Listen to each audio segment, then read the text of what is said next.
two nations divided by a common language. Oscar Wilde. Pretend you're an inventor. You have just made a wonderful new invention. It's a box with a sheet of glass on the front. People can watch pictures that have been sent from far away. There's just one problem. What are we going to name this new invention? There is no word for it, but after trying many possibilities, you decide on television. If people start to use this word, our language will have grown by one new word. The next dictionary that gets published will be one word longer. Dictionaries grow in this way all the time. Every year, our language changes by adding new words like breakdancing, video cassette, and software. Some words come and go so fast that most dictionaries don't bother to include them. People who put together dictionaries have to look and listen for all the new words people are using. Then they must decide which ones will last long enough to include in a dictionary.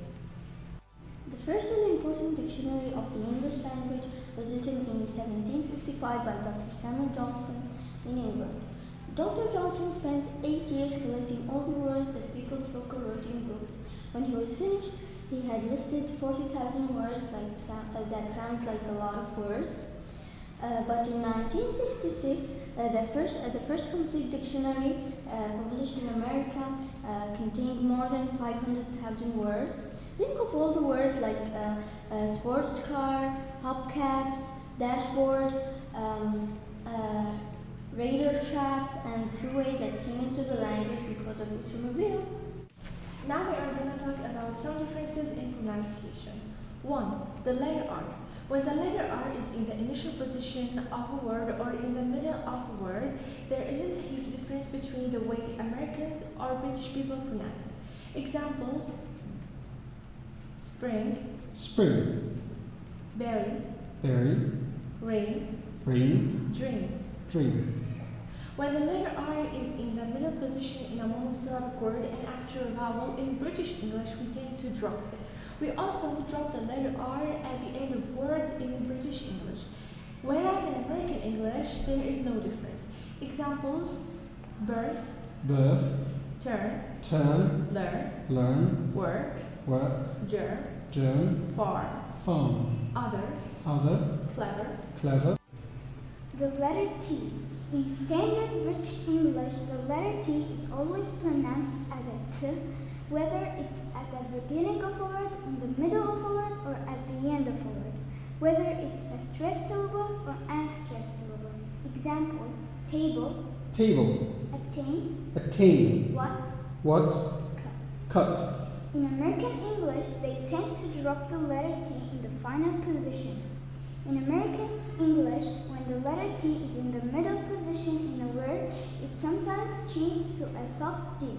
This happens either when it's between two vowels or when it's between an R and a vowel.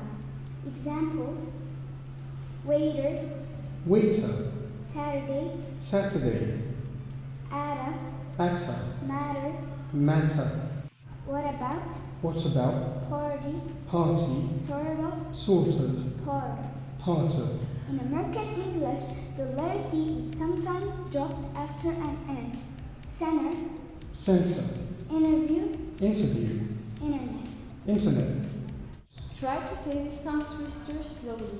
Peter bought some butter, but the butter he bought was bitter, so he bought some other butter to make the bitter butter better. Now let's step on the gas and go faster. Peter bought some butter, but the butter he bought was bitter, so he bought some other butter to make the bitter butter better. Now let's try with Mr. Allen with British English.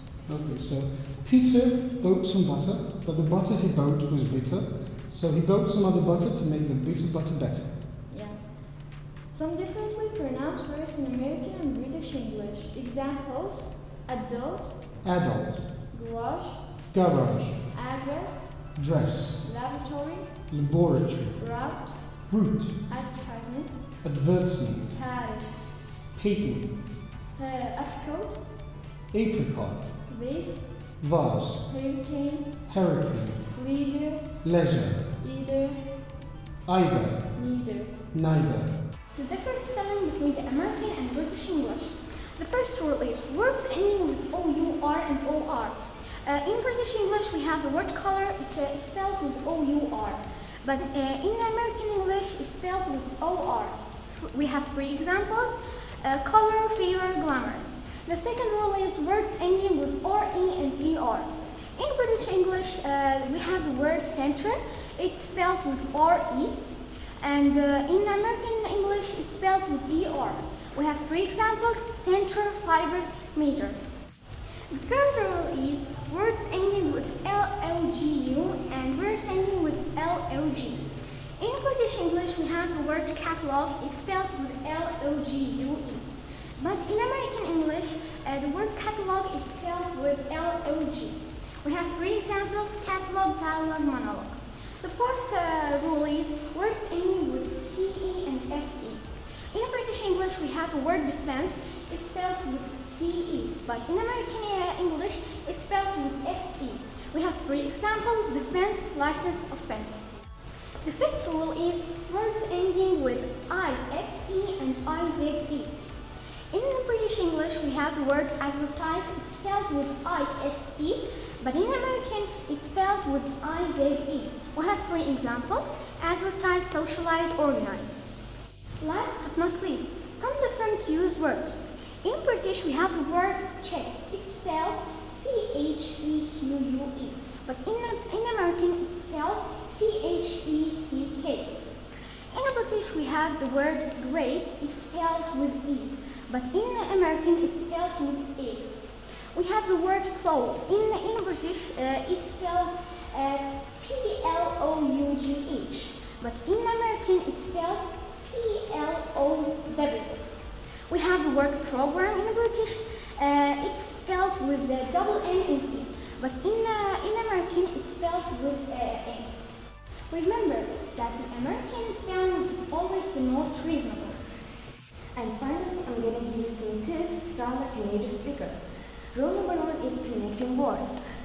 When a word ends with a consonant sound and the next word begins with the same consonant sound, we drop the first one, like black coffee, please sit, start traveling, a wonderful nothing.